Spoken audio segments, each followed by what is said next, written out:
Subscribe करें और bell दबाएं ताकि कोई खबर रह न जाए।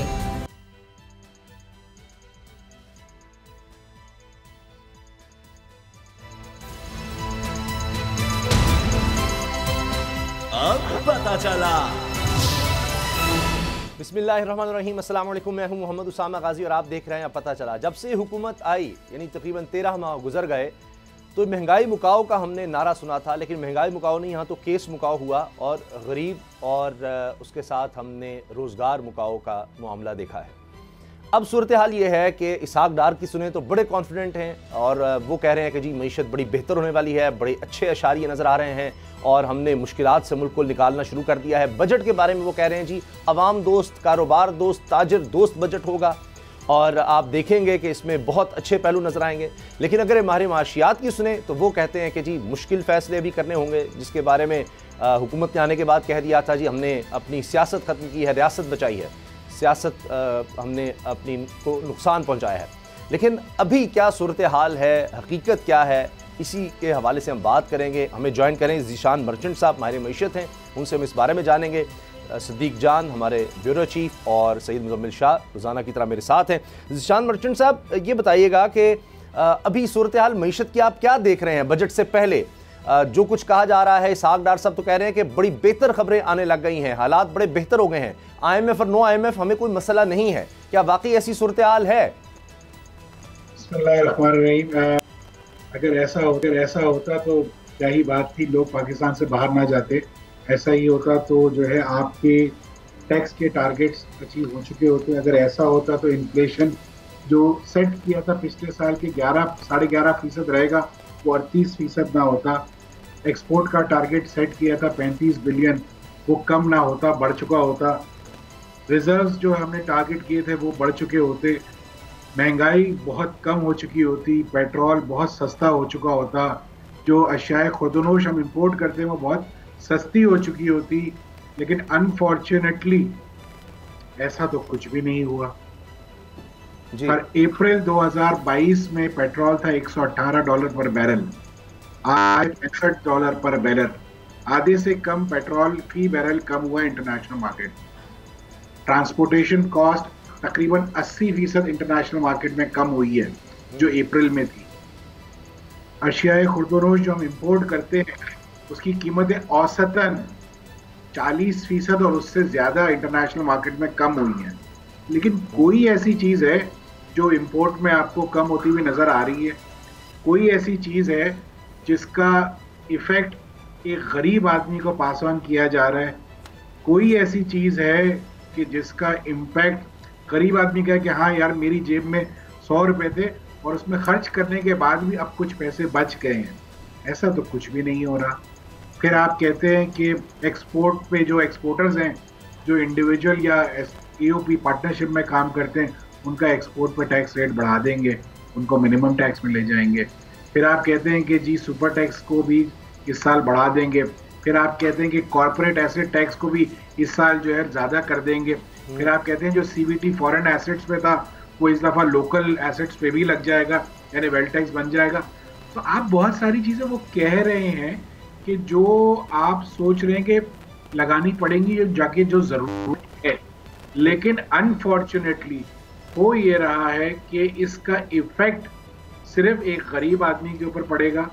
एक गरीब आदमी जो है, जो जितना पिस चुका है और जो अब सफ़ेद पोशी में भी मजबूर है कि वो हाथ फैलाए, वो मुश्किल हो गई है उसके लिए। तो मैं ये समझता हूँ कि कौल और फेल में बहुत बड़ा तजाद है और इसमें अगर तो ये समझते हैं कि ये इलेक्शन बजट देने जा रहे हैं और इनके पास अब IMF का कोई मसला नहीं है, मेरे ख्याल से फिर दें। लेकिन होगा ये कि इलेक्शन बजट अगर इन्होंने दिया और जो ये चीज़ें जैसे आप बता रहे हैं कि बड़ा पाकिस्तान में दूध की नहरें बहने लग गई हैं, तो उस सूरत में जो आने वाली गवर्नमेंट होगी उसके लिए ये गड़ा जाएगा। वो जो भी गवर्नमेंट होती है, चाहे वो PDM की हो या किसी और की। सही। अच्छा सिद्दीक जान, आपका सवाल। सर ये बताइएगा कि 4 रोज़ पहले अचानक TV पे खबर आती है और बताया जाता है कि जनाब मलिक बोस्तान साहब बताते हैं कि डॉलर जो है ओपन मार्केट में वो 26 रुपये सस्ता हो गया और उसके चंद घंटे बाद ही मार्केट से जब चेक किया जाता है या अगले दिन चेक किया जाता है तो पता चलता है कि वो बिल्कुल गलत जो है वो खबर थी और ऐसी कोई बात नहीं है, और डॉलर ओपन मार्केट में आज भी उसी रेट पर मिल रहा है जो पहले मिल रहा था। तो इस खबर की वजह क्या थी, या वाकई कुछ सस्ता हुआ था, नहीं हुआ था? इस खबर के पीछे क्या मामला था, क्या माजरा था, आपको क्या लगता है?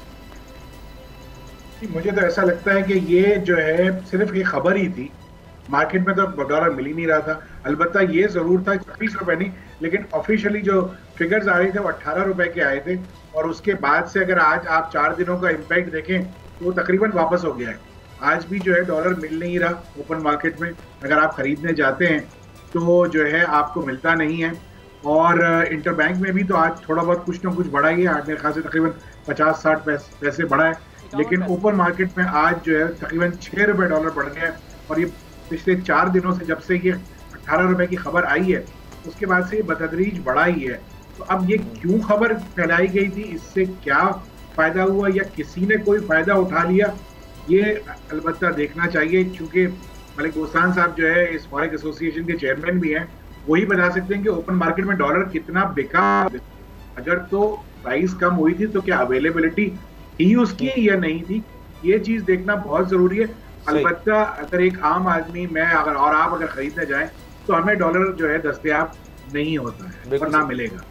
ज़ीशान साहब, इस पे तो ओपिनियन काफ़ी कंसेंसस है कि अगर जो सेकंड टर्म है इस साल के आखिर में, उसमें IMF के बगैर सर्वाइव करना ऑलमोस्ट इम्पॉसिबल दिखाई दे रहा है।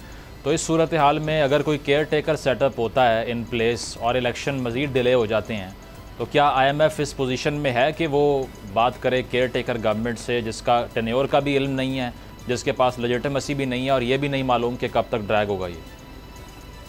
देखिए प्रॉब्लम क्या है इस वक्त मुल्क में, इस वक्त प्रॉब्लम ये है कि जो गवर्नमेंट अभी है उससे भी IMF बात इस वक्त नहीं कर रही, और तकरीबन बातचीत तो अब खत्म हो गई, क्योंकि अब तो ये डिसाइड हो गया कि जी अब IMF के बगैर ही हमने चलना है फिलहाल फॉर द टाइम बीइंग।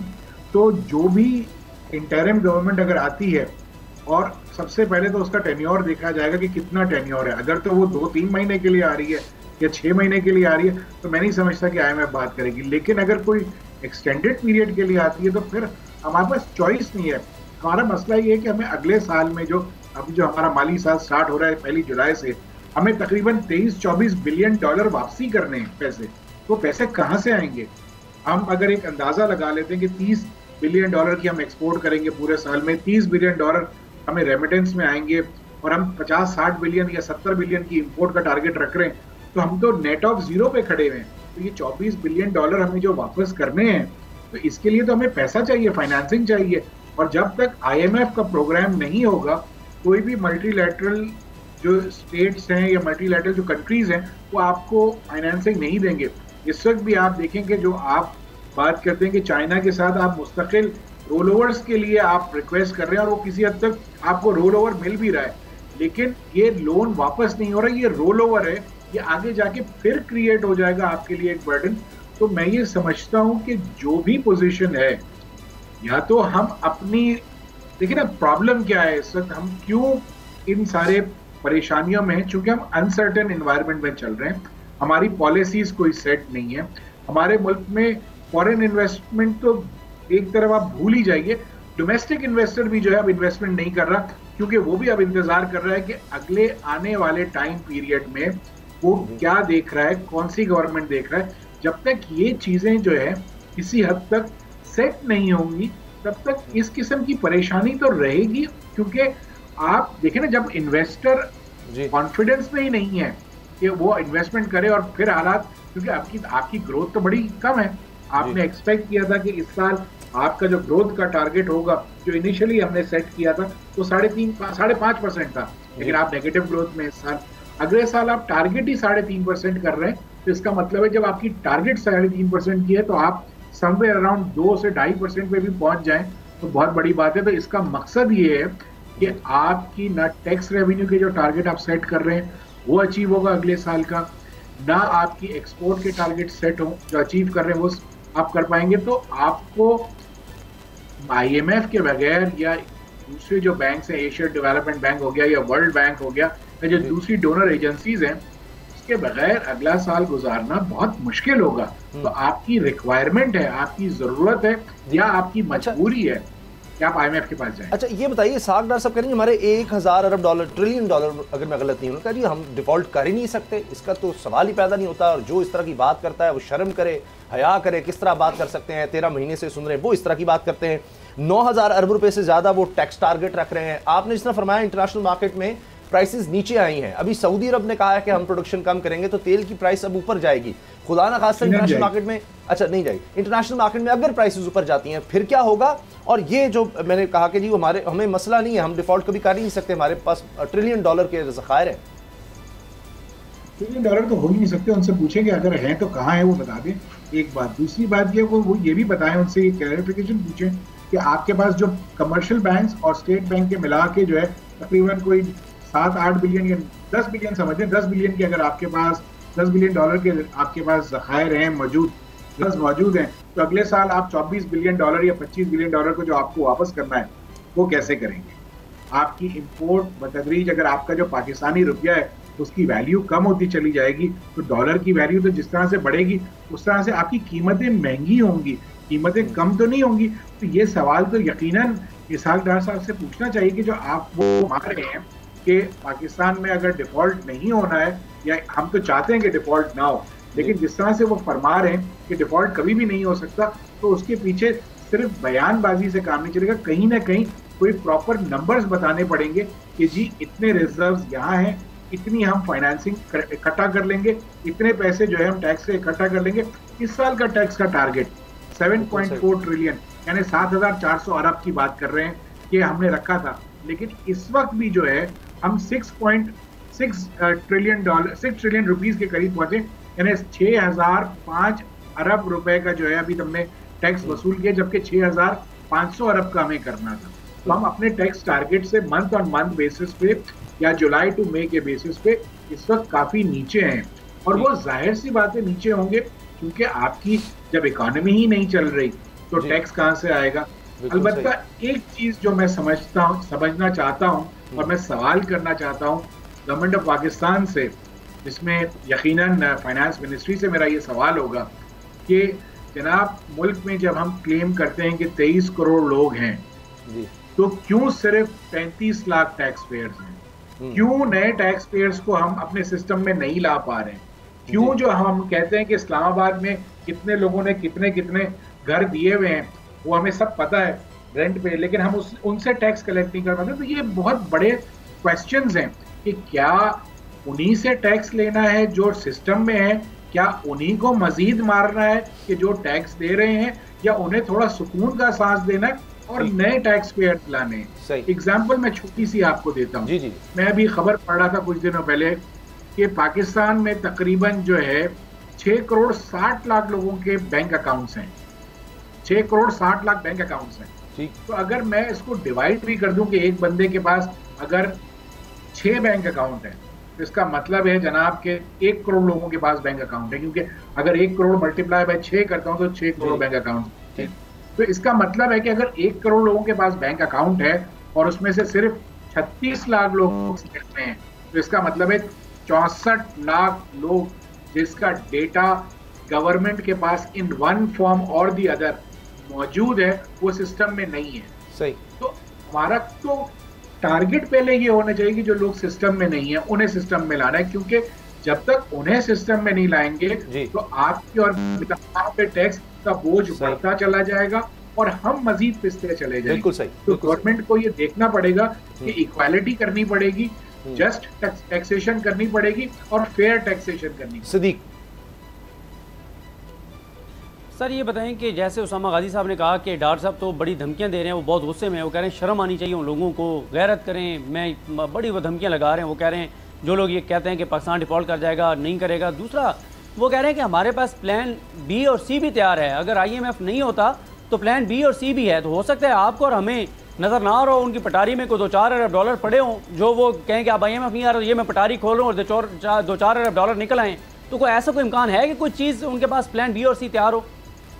मैं अल्लाह से दुआ करता हूं कि इनके पास कोई ऐसा प्लान बी और प्लान सी हो यकीनन, और मैं ये चाहूँगा कि अगर उनके पास प्लान बी और प्लान सी मौजूद है तो हम जो पिसे हुए अवाम हैं, जो हम शदीद डिप्रेशन में आजकल आ गए हैं अवाम, खुदारा हमसे वो plan B, plan C, plan D, plan E, plan F, कोई भी प्लान हो, चाहे वो जेड वाला प्लान हो, हमसे शेयर जरूर कर दें, क्योंकि अब हम में इतनी ताकत नहीं है कि हम जो है सिर्फ बातों पे जो है यकीन करते रहें। क्योंकि एक जितना भी थोड़ा बहुत भी पढ़ा लिखा बच्चा है या थोड़ा बहुत भी नौजवान है पढ़ा लिखा, वो इस मुल्क को अब छोड़ के जाने की बात करता है। उसके अंदर मायूसी है, उसके अंदर नाउमीदी है। खुदारा इस मायूसी को खत्म कीजिए, खुदारा इस नाउमीदी को खत्म कीजिए। इसाक डार साहब जो मुल्क के फाइनेंस मिनिस्टर हैं, उनके ऊपर आज बहुत बड़ी जिम्मेदारी है कि वो हमसे प्लान शेयर करें। देखिए, हम तो एक 1+1 करने वाले लोग हैं। हमें तो ये पता है कि वो बताएंगे भाई इतना मेरे पास पैसा इधर गोल्ड में पड़ा हुआ है, इतना जो है ये डॉलर में पड़ा हुआ है, इतना जो है रुपीज में पड़ा हुआ है, इसको मिला के जो है हम सारा कर्जा उतार देंगे, इसको मिला के हम मईशत को सही कर देंगे, इसको मिला के हम वो चीजें कर देंगे कि जिससे पाकिस्तान जो है वो तरक्की याफ्ता मुल्कों की फहरिस्त में आ जाएगा। मेरी दुआ है कि ये हो, लेकिन ऐसा अपेरेंटली इस वक्त जो हालात नजर आ रहे हैं ना, वो इसके बरखिलाफ हैं। आप ये देखिए कि जो भी इस वक्त मुल्क में चीजें हो रही हैं, चाहे वो कोई भी चीज हो, फाइनेंशियली हम नीचे जा रहे हैं, डे बाय डे नीचे जा रहे हैं। तो अगर कोई प्लान्स हैं तो उन्हें सामने लाना चाहिए, उन पे इम्प्लीमेंटेशन शुरू हो जानी चाहिए, वरना हम जिस तेजी से नीचे जा रहे हैं तो बहुत जल्दी नीचे गिर पड़ेंगे और बहुत जोर की टक्कर लगेगी जिससे उठ नहीं सकेंगे। ज़ीशान साहब, जिस तरह से आपने 2 मरतबा कहा है कि लोग मुल्क छोड़कर जा रहे हैं मायूसी में, लेकिन अगर इकनॉमिक हिस्ट्री पाकिस्तान की देखी जाए तो 70 साल से यही पॉलिसी परसू हो रही है, सिवाय 3 इंस्टेंसेस के। एक अयूब साहब के अंडर हुआ जिसमें स्पाइक इसलिए आई कि आपने सीटो सेंटो साइन कर लिया और डॉलर आना शुरू हो गया बाहर से। फिर ज़िया साहब के अंडर अफ़गान वॉर शुरू हो गई, उससे कमा लिया, और अब आगे अगर बढ़ें तो मुशर्रफ साहब के अंडर वॉर ऑन टेरर में कमा लिया आपने। इन 3 जो है वो इंस्टेंस को निकाल के अगर आप देखें तो 70 साल में पाकिस्तान ने डोमेस्टिकली सेल्फ रिलायंस अचीव ही नहीं की और रेमिटेंस बेस्ड इकॉनमी चलाई है कि मैन पावर एक्सपोर्ट करनी है। भुट्टो साहब के दौर में ये फैसला हुआ था, तो आज तक वही चल रहा है। तो इसमें मिसिंग लिंक तो नज़र नहीं आता। लगता यही है कि पहले रोज़ से अब तक कंसिस्टेंसी है, डाउनस्लाइड तो नहीं है। जी ज़ीशान साहब, सॉरी मुझे आवाज़ नहीं आ रही है। मैं गुजारिश करता हूँ। सवाल ये है कि पिछले हम 70 साल से देखें तो मुजम्मिल कह रहे हैं कि जी हमने पॉलिसी अपनाई कि जी लोग बाहर भेजें, बाहर जाएंगे तो हमें रेमिटेंसेस आते रहेंगे, वरना अयूब दौर देखें या मैं उसामा जवाब देने की कोशिश। देखिए, मसला हमारे मुल्क में जो हुआ, हमने इजी मनी के ऊपर इन्हिसार किया। हमने कहा हमेशा कोई भी हमें आके बेल आउट कर जाएगा। हमने इन्हिसार किया कर्जों के ऊपर, हमने इंडस्ट्री के ऊपर इन्हिसार नहीं किया। हमने अपनी मैन पावर को जो है वैल्यू एडिशन करने पे इन्हिसार नहीं किया। हमने रॉ मजदूर भेजना बाहर मुनासिब समझा, लेकिन उसको टेक्नीशियंस बना के बाहर नहीं भेजा। उसको हमने जो है सेमी स्किल्ड लेबर बना के बाहर नहीं भेजा, उसको हमने स्किल्ड लेबर बना के बाहर नहीं भेजा। जो आप बात करें कि मैन पावर बाहर एक्सपोर्ट होता रहा है, तो वो अनस्किल्ड मैन पावर एक्सपोर्ट होता रहा है। लेकिन अब जो पोजीशन जो हम देख रहे हैं, आप भी खबरों में आप ही लोगों से हम सुनते हैं कि तकरीबन 9 लाख लोग पाकिस्तान से बाहर चले गए। ये 9 लाख लोग कौन हैं? इनकी हमें देखना पड़ेगा कि ये क्या वो पढ़ा लिखा तबका तो नहीं था कि जो यहाँ पे नौकरियां कर रहा था या यहाँ पे किसी प्रोफेशन के साथ मुंसलिक था और वो बाहर चला गया? अगर ऐसा है तो ये फिर पाकिस्तान के लिए डिजास्टरस रेसिपी बन रही है। यकीनन हम इन्हिसार करते रहे हैं मैन पावर के एक्सपोर्ट पे, और बाहर से कोई हमारे कशकोल में पैसा डाल दे, या वो मदद की सूरत में हो या लोन की सूरत में हो। लेकिन हमारा मसला ये कि जो हम अपने डोमेस्टिक टारगेट्स रख रहे हैं टैक्स रेवेन्यू के, वो सारा का सारा तो हम कर्जा वापस करने की इंटरेस्ट कॉस्ट में दे देंगे। क्वेश्चन ये है कि मुल्क चलाने के लिए फिर मजीद कर्जे लेंगे, तो ये हम एक विशियस सर्कल में फंस गए हैं। आप इस विशियस सर्कल को तोड़ना बहुत जरूरी है, और ये विशियस सर्कल उस वक्त टूटेगा कि जब हम अपने ऊपर इन्हिसार करना शुरू करेंगे, जब हम अपने ऊपर रिलायंस करना शुरू होंगे। वो हम बचपन से सुनते आते हैं ना कि आप पहले अपने आप से सिंसियर हो, तब जाके जो है वो नज़म पड़ी थी हमने, उठ बांध कमर क्या डरता है, फिर देख खुदा क्या करता है। हमें कमरे कसनी पड़ेंगी अब, और मुल्क के बारे में सोचना पड़ेगा जनाब, वरना हम अगर इन्हीं मॉडल्स पे इन्हिसार करते रहे कि इसमें हमने एक एग्रीमेंट साइन किया तो डॉलर मिल गया, फिर हमने कोई और एग्रीमेंट साइन किया फिर डॉलर मिल गए, फिर हमने कोई और चीज में साथ दिया फिर डॉलर मिल गया। जो माजी में हम करते हैं उस तरह अब नहीं चलेगा सर। जिशान साहब साथ रहिएगा, ब्रेक के फौरी बाद आप पर दोबारा आएंगे, क्योंकि पीआईए का रूजवेल्ट होटल जो बड़ा मशहूर हुआ उसको लीज पर कर दिया गया 3 साल के लिए। क्या ये हल है? ये एक बड़ा अच्छा कदम है, उससे कुछ रकम आ जाएगी। और इसके साथ हुकूमत ये कह रही है या प्रपोज्ड ये है बजट में कि 21% महंगाई होगी, जबकि हमने इस महीने में जो गुज़श्ता महीना 38% रिकॉर्ड महंगाई देखी है। क्या महंगाई काबू हो सकेगी? ब्रेक के बाद जानेंगे। ज़ीशान मर्चेंट्स हमारे साथ हैं, कहीं मत जाएगी।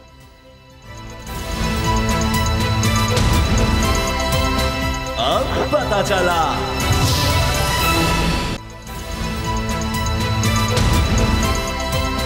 अब पता चला। जो प्लान्स की बात होती है साग डार साहब के, शायद उसमें एक पर अमल दरामद शुरू कर दिया गया है, क्योंकि रोजवेल्ट होटल जो पीआई की मलकियत था उसको लीज पर 3 साल के लिए दे दिया गया है और इससे कहा जा रहा है जी काफ़ी रकम हमें मिल जाएगी। 840 अरब रुपए कुल वाजिबुल अदा हो चुके हैं अब पीआई का कर्ज वगैरह मिलाकर। ज़ीशान मर्चेंट साहब, कहीं ये प्लान तो नहीं है और आप समझते हैं कि ये प्लान काफ़ी होगा इस तरह से? अब जिस तरह ये उसका आगाज़ हो गया है, जो स्टेट ओन्ड एंटरप्राइजेज हैं उनको अब बेचा जाए तो उससे बड़ी रकम आ जाएगी। कुछ तो शुरू हुआ, हम तो ये समझते हैं कि आटे में नमक के बराबर ही सही, लेकिन कुछ शुरुआत तो हुई है।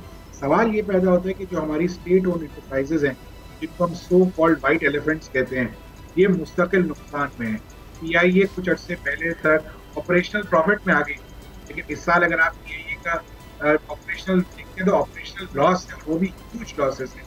पीआईए की सर्विस दिन खराब चली जा रही है। तो इसमें क्वेश्चन ये है, क्या ऐसे चला सकते हैं? आज कनाडा जो है तो एयरलाइन में सारा एयरलाइंस करके वो पाकिस्तान ऑपरेशन शुरू कर रही है अगस्त से, और उसमें पीआईए से रिटायर हुए मैनेजिंग डायरेक्टर जो है उन्होंने वहां पे जो है उसके ऑपरेशन को संभाल लिया है। इसका मतलब कैपेबिलिटी तो हमारे पास बहुत है जनाब, लेकिन क्या हमने उन्हें यूटिलाइज किया वैसे या नहीं किया? या हमने जो है एक एयरलाइन पे 600 लोग रख दिए, एक जहाज पे 600 लोग रख दिए। क्वेश्चन ये है कि क्या हमने ओवर स्टाफिंग की वजह से पीआईए नीचे गई, या रेलवे गई, या स्टील मिल गई? कि वो बुनियादी हालात हैं कि क्यों पिछले 15 साल से या 20 साल से आप प्राइवेटाइजेशन नहीं कर पा रहे हैं, जबकि हर गवर्नमेंट जब आती है उसका टॉप एजेंडा में से पहला एजेंडा, टॉप एजेंडाज में से होता है कि उसे प्राइवेटाइज करनी है, लेकिन वो प्राइवेटाइज कर नहीं पाती। टारगेट रखा जाता है रेवेन्यू से प्राइवेटाइज का 2 से 3% हर साल नॉन टैक्स रेवेन्यू है, लेकिन ये अचीव नहीं हो पाता। सवाल ये कि कहाँ हम ट्रिक मिस कर रहे हैं? क्या ये वो सफेद हाथी जो सिर्फ हमसे खा रहे हैं चलाना चाहिए, या उन्हें as is where is basis पे बेच देना चाहिए और लॉसेस को कट करना? सही जी। सिद्दीक सर, ये बताएं कि जो अभी बजट आ रहा है इसमें ये बताया जा रहा है, क्योंकि हुकूमत ने ये तय कर लिया है कि आईएमएफ के प्रोग्राम को बहाल नहीं करवाना हमने, तो इस वजह से शायद ये बहुत ज़्यादा तनख्वाहें बढ़ा देंगे और अपने सियासी फ़वाइद के लिए, आगे इलेक्शन जीतने के लिए बहुत सी सब्सिडीज़ दे देंगे, तनख्वाहें बढ़ा देंगे, बहुत सी ऐसी मराहत, बहुत सी ऐसी आसानियाँ लोगों को दे देंगे वक्ती तौर पर जो नज़र आने तक हो। तो क्या ये लगता है आपको कि ये कर पाएंगे? और अगर ये करते हैं तो जो भी निगरान हुकूमत आएगी, क्या उसके साथ फिर आईएमएफ मुआहिदा प्रोग्राम बहाल करेगा? मुमकिन होगा, नहीं होगा? क्या देख रहे हैं ये सारा? देखिए, आप कुछ भी कर लें, आप फंसे हुए हैं सर, आपके पास इतनी फिस्कल स्पेस ही नहीं है। देखिए, मेरा मसला ये है कि जब मैं कमा अगर 100 रुपए रहा हूँ तो मैं 200 रुपए के कैसे खर्च कर सकता हूँ? 200 रुपए के खर्च करने के लिए मुझे 100 रुपए तो कहीं से चाहिए होंगे। तो अगर आप तनख्वाहें बढ़ा देंगे, आपको बढ़ानी चाहिए तनख्वाहें, क्योंकि इन्फ्लेशन आपने 38% पे ले गए हैं आप, यानी 12% से अगर पिछले साल वो 11.5% या 12% था पिछले साल, और आज एक साल में 38% हो गया है, तो इसका मकसद ये है कि आप कितना बढ़ गए इन्फ्लेशन में। 26% इस साल बढ़ गया आपका इन्फ्लेशन, तो ये तो अनप्रेसिडेंटेड इन्फ्लेशन है। तो आप ये समझें कि अगर जो पिछले साल मेरे पास 1 लाख रुपया था, जब मैं खरीद सकता था 1 लाख रुपए का, तो आज मैं उसी 1 लाख रुपए से 62,000 रुपए की चीजें खरीद सकता हूँ, क्योंकि इतना इन्फ्लेशन हो गया है। तो आप ये समझें कि प्राइसेस तो कहीं ना कहीं काबू में आ ही नहीं रही ना, तो कहीं ना कहीं तनख्वाहें, तो गरीब आदमी क्या करेगा? अगर गरीब आदमी की तनख्वाह नहीं बढ़ेगी तो उसको चोरी करेगा वो, अगर वो चोरी नहीं करेगा तो वो कोई और तरीके इस्तेमाल करेगा। तो उसको तो बढ़ानी पड़ेगी तनख्वाह आपको, लेकिन यकीनन अगर आप बहुत ज्यादा बढ़ा देंगे तनख्वाहें तो फिस्कल स्पेस नहीं होगा। तो जो भी अगली गवर्नमेंट, चाहे वो इंटरिम गवर्नमेंट हो, उसे एक सप्लीमेंट्री बजट लाना पड़ेगा, क्योंकि आपके पास अगर चीजें नहीं हैं और आप उसे खर्च करने निकल पड़े हैं तो यकीनन गवर्नमेंट आप माइनस से शुरू करेंगे। जो भी आएगी, चाहे इंटरिम गवर्नमेंट, आप माइनस से अगर शुरू करेंगे तो हालात और बहुत खराब हो जाएंगे। ज़ीशान साहब, ये रूजवेल्ट होटल के हवाले से फ़ैसला तो रियलिस्टिक लगता है, क्योंकि इसको रीओपन करने के लिए भी $3.2 मिलियन चाहिए थे। ख्वाजा साद रफ़ीक साहब ने भी ये बात शेयर की। लेकिन ये प्राइवेटाइजेशन का जो आर्ग्यूमेंट है, इसके ऊपर जो क्लासिकल मार्क्सिस्ट हैं वो बड़ा क्रिटिसिज्म करते हैं कि पहले एक शॉक क्रिएट करती है एलीट क्लास और उसके बाद में ये आर्ग्यूमेंट करती है कि अब प्राइवेटाइज़ कर दो, जिसको शॉक डॉक्ट्रिन भी कहते हैं। नाओमी क्लाइन का थीसिस है इसके ऊपर। तो इस सारी सूरत हाल को देखते हुए जो सोशलिस्ट आर्ग्यूमेंट है कि नेशनलाइजेशन को रोल बैक करना, प्राइवेटाइजेशन को बढ़ा देना, दरअसल ये एक ट्रैप होता है जो बजाते खुद एलीट क्रिएट करती है। Do you buy this argument? I can give some weightage toward, yes, it is correct कि आप बना ऐसा दें इंस्टीट्यूशन को कि वो बनाने में तो बहुत टाइम लगता है और ख़राब इतना कर दें कि फिर आप ही उसे कौड़ियों के दाम खरीद लें, तो ये एक आर्ग्यूमेंट बन सकता है। लेकिन अगर आप पाकिस्तान की हिस्ट्री देखते हैं तो पाकिस्तान की हिस्ट्री में जो इदारे हमारे बने, अच्छे चले, उन्होंने कमा के दिया, आज क्या वजह है कि वही इदारे जो है आपको नुकसान दर नुकसान पहुंचा रहे हैं। एक जब भी पॉलिटिकल गवर्नमेंट्स होती हैं तो वो जॉब्स, चूंकि आपके मुल्क में इंडस्ट्रियलाइजेशन उस हिसाब से तो हुई नहीं कभी कि जिस तरह होनी चाहिए, तो वो आसान तरीका क्या होता है कि गवर्नमेंट ऑर्गेनाइजेशन में आपने लोगों को जॉब्स पे लगा दिया। तो जब जॉब पे जो अहल नहीं है लोग, अगर वो भी उन पोजीशंस पे आ जाते हैं तो यकीनन उस इदारे की डिग्रेडेशन, उस इदारे की डिटोरिएशन वहीं से शुरू हो जाती है। हमारा मसला ये नहीं है कि हमारा इदारा सही चल रहा था या नहीं चल रहा था, हमारा मसले में से एक मसला ये है कि ये ओवर स्टाफ्ड है, नंबर 1, कैपेसिटी यूटिलाइजेशन नहीं होती, नंबर 2, तीसरी बात ये है कि जो जिस पोजीशन के ऊपर अहल होता है उसकी जगह पे कोई और आ जाते हैं। हम मेरिटोक्रेसी की जो मेरिट्स है उसका हम कत्ल करते हैं, तो ये सारी चीजें इदारे को जो है वो नीचे लेके जाती है। तो Zeeshan sahab, sorry to cut you here, लेकिन इस पे जो ऑर्गेनाइजेशन जो यूनियनाइज हुई हुई हैं PIA के अंदर, वो इतना एहतजाज शुरू कर देती हैं कि सबोटाज हो जाती है हर चीज़। तो अगर प्राइवेटाइजेशन की बात होगी और एहतजाज शुरू हो जाएंगे, उसे कंट्रोल कौन करेगा? सवाल ये पैदा होता है, स्टील मिल भी बंद है ना, कितने अरसे से बंद है जनाब, आप उन्हें तनख्वाहें दिए जा रहे हैं, ये तो आप अपने बाजू खुद ही काट रहे हैं ना। सवाल ये है कि आपने गोल्डन हैंडशेक्स दिए हैं, आप जब तक ऐसी कोई स्कीम नहीं लाएंगे कि जहां पे आप गोल्डन हैंडशेक, तो किसी जमाने में गवर्नमेंट ऑफ पाकिस्तान ने दिए हैं। जी। आप जब भी किसी इदारे को प्राइवेटाइज करने जाते हैं तो आप लोगों को गोल्डन हैंडशेक ऑफर करते हैं, ताकि उसमें उनका सेवरेंस भी आ जाता है और उसमें इतना पैसा होता है कि वो कम से कम अपने कुछ अरसे को जो है प्लान अगर प्रॉपरली कर ले तो अपनी जिंदगी अच्छी गुजार सकते हैं। तो वक्त ये आ गया है कि आप जब इन्हें वैसे ही लॉसेस में फीड किए जा रहे हैं तो उसकी जगह इसको कन्वर्ट करें गोल्डन हैंडशेक, और जो पैसा अगर आपने 2 साल में देना है वो यकमुश्त दे दीजिए, ताकि आपके लॉसेस आज से जो हो जाए उस इंस्टीट्यूशन में। सही। जब तक आप ये चीज नहीं करेंगे तब तक आप अपने पैसों को बचा ही नहीं सकेंगे और आप इनमें पैसे झोंकते चले जाएंगे और ये खत्म होती चली जाएगी। सर, ज़ीशान साहब, लास्ट क्वेश्चन, आपकी नज़र में हल क्या है? कुछ 3 बुनियादी चीज़ें, 3 या 5 जो आप समझते हैं कि ये काम करने होंगे ताकि हम किसी हल की तरफ बढ़ें या हमारी मईशत, मुल्क जो है बेहतरी की तरफ जाना शुरू हो? हमें भी पता है कि एक दिन में तो नहीं होगा, शायद सालों लग जाए, लेकिन कुछ तो शुरू करना है। आगाज़ क्या है, किस तरह से हो सकता है? मैं जी आपको बता देता हूँ। सबसे पहले फेयर एंड जस्ट टैक्सेशन। आप टैक्सेशन का रेट जो है वो कम कीजिए। आप जो है लेट्स से आप फिक्स कर दीजिए कि जो 100 रुपए कमाता है वो 10 रुपए दे, जो 10 रुपए कमाता है वो 1 रुपया दे, लेकिन टैक्स हर कोई दे। रेट ऑफ टैक्स को आप 10% पे या 15% पे या 7.5 या 12.5, व्हाटएवर द गवर्नमेंट थिंक्स, आप रेट ऑफ टैक्स को कम करें, क्योंकि ये नहीं हो सकता कि मैं 100 रुपए कमाऊं और 35 रुपए आपको टैक्स दे दूं, मैं चोरी करूंगा टैक्स की। एक दूसरी बात ये कि आपकी पॉलिसीज, इंडस्ट्रियलाइजेशन पॉलिसी, आपकी पॉलिसीज लॉन्ग टर्म होनी चाहिए। जब भी कोई इन्वेस्टर आता है तो वो 5 साल का कैश फ्लो बना के आता है, और अगर आप उस कैश फ्लो को उसके डिस्टर्ब कर दें पॉलिसी को चेंज करके, तो वो कभी भी इन्वेस्टमेंट नहीं करता। दो, तीसरा ये कि यानी टैक्स वाले बात होगी कि टैक्स में फेयर टैक्सेशन और टैक्स बेस को ब्रॉड करना है। पॉलिसीज जो है आपको अपनी पॉलिसीज को कंसिस्टेंट रखना है। और तीसरी बात ये है कि जब आप बात करते हैं इंपोर्ट सब्स्टिट्यूशन की, आपको एक्सपोर्ट बढ़ाना है और इंपोर्ट सब्स्टिट्यूशन करना है। आज हमारे एक्सपोर्ट का तकरीबन हम 50% जो रॉ मटेरियल है वो इंपोर्ट करते हैं। हमें सेल्फ रिलायंट होना है। हमें उन चीजों की इंपोर्ट को बंद करना है कि जिसकी इंडस्ट्री पाकिस्तान में है, और उस इंपोर्ट को हमें सिर्फ मजबूत, वो इंपोर्ट जिसकी बहुत अशद जरूरत है और जो पाकिस्तान में नहीं बन रही, तो उसके लिए भी हमें टारगेट रखना चाहिए कि हम इसको 2 से 5 साल में इस इंडस्ट्री को ना सिर्फ स्टैब्लिश करेंगे सही, और हम उसको जो है लेके जाएंगे। And last but not the least जी, हमें अपनी एग्रीकल्चरल पॉलिसी को चेंज करना होगा। हमें एग्रीकल्चर को जोन्स में डिस्ट्रीब्यूट करना पड़ेगा।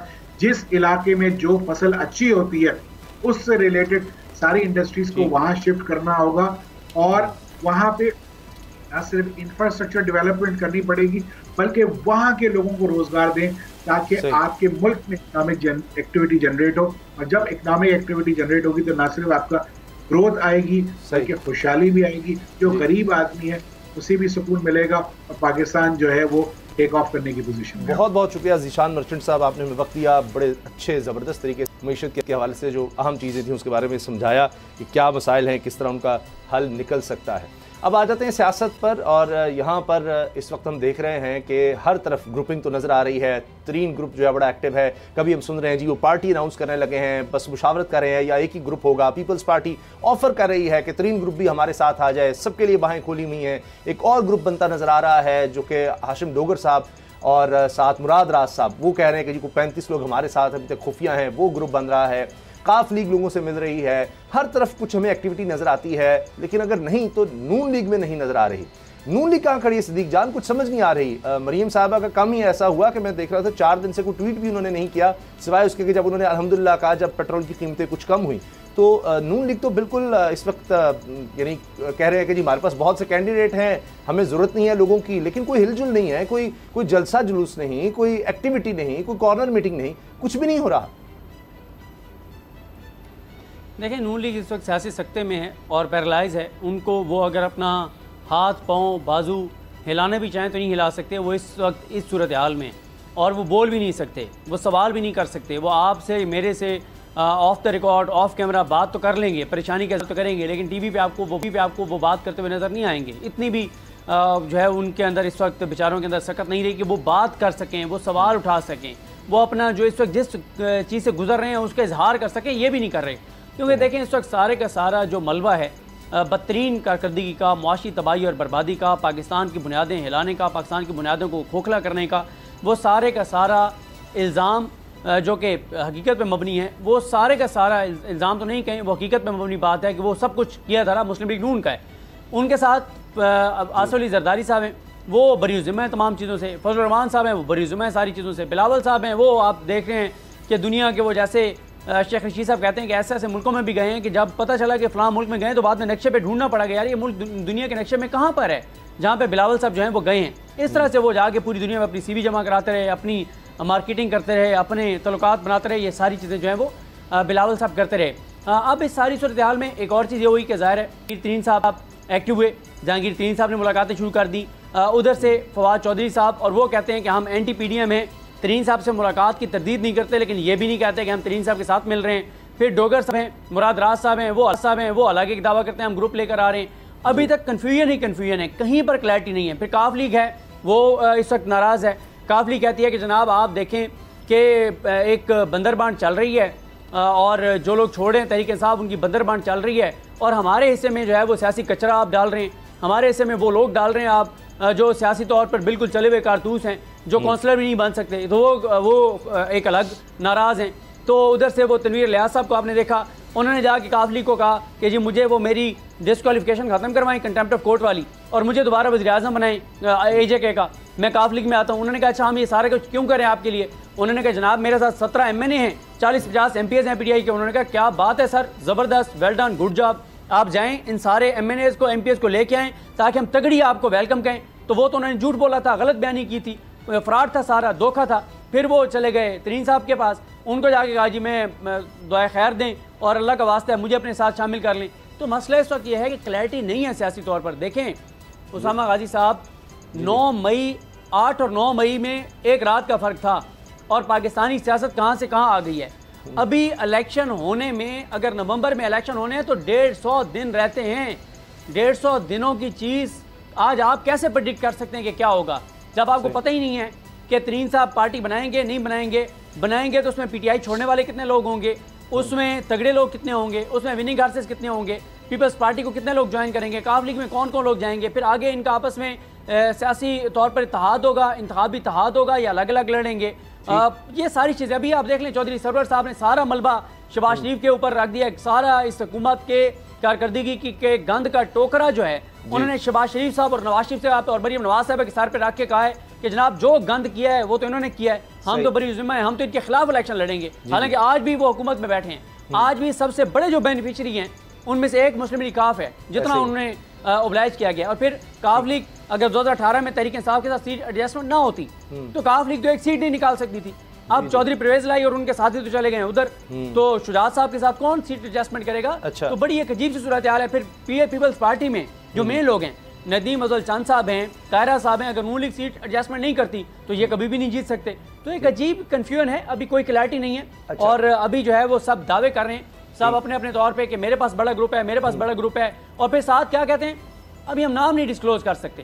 भाई जाहिर है आपके पास जब बंदे हैं नहीं तो आपने नाम कहाँ डिस्क्लोज करने, तो ये सारा कुछ चल रहा है। अच्छा, अब इसमें कन्फ्यूजन में एक और इजाफा इस तरह हुआ है मुजम्मिल के फजलुर रहमान साहब ने कहा जी इलेक्शन पर मुतफ़िक़ा फैसला करेंगे, कब करने हैं, या हमने पीडीएम या मुशावरत से फैसला करना है, यानी वो ये भी नहीं वाज़े तौर पर कह जी बस टाइम पर होंगे, बाज़े अक्टूबर में या नवंबर में होके रहेंगे, बिल्कुल क्लियर कट, जो कि जो हालात हैं इस वक्त उसमें आपको सिर्फ वाज़े तौर पर बताना चाहिए। वो कहते हैं जी देख कर सोच कर फैसला करेंगे, हर एक पार्टी अलग है, सीट एडजस्टमेंट इलाकाई तौर पर हो सकती है, यानी किसी को कोई पता नहीं। अभी तो एक कन्फ्यूजन होती है ना कि किधर सीट एडजस्टमेंट होगी, कहाँ नहीं होगी, हम कहाँ अलग अलग लड़ेंगे, कहाँ इकट्ठे लड़ेंगे। पीपल्स पार्टी कह रही है 30 लोगों की फहरिस्त जरदारी साहब को दे दी गई है, ये आने के लिए तैयार हैं।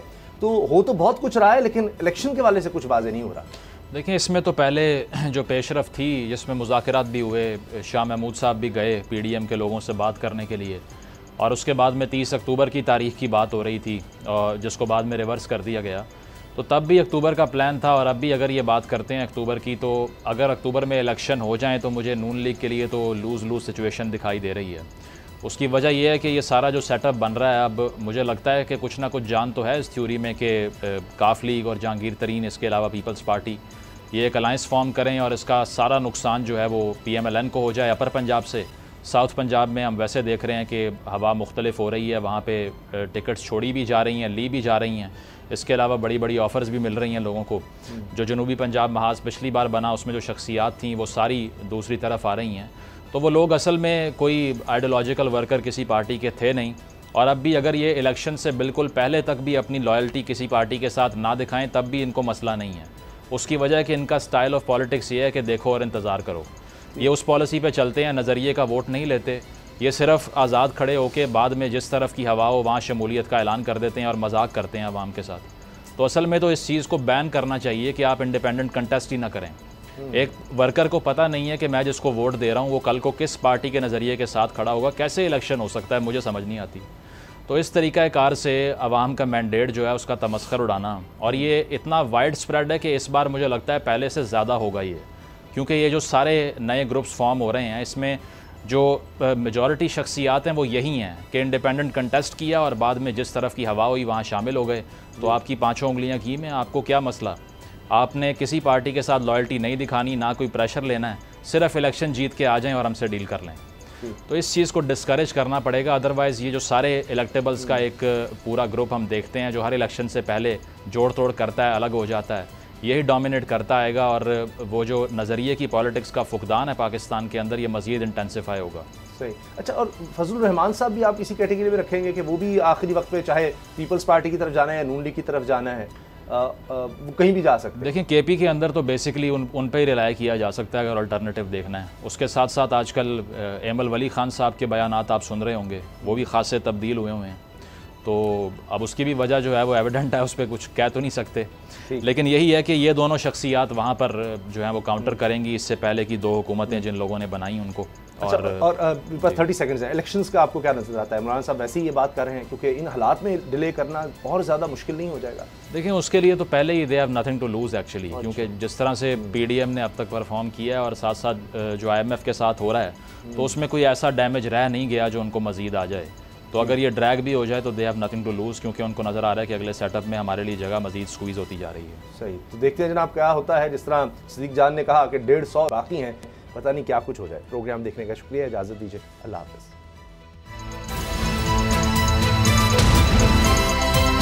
अब पता चला।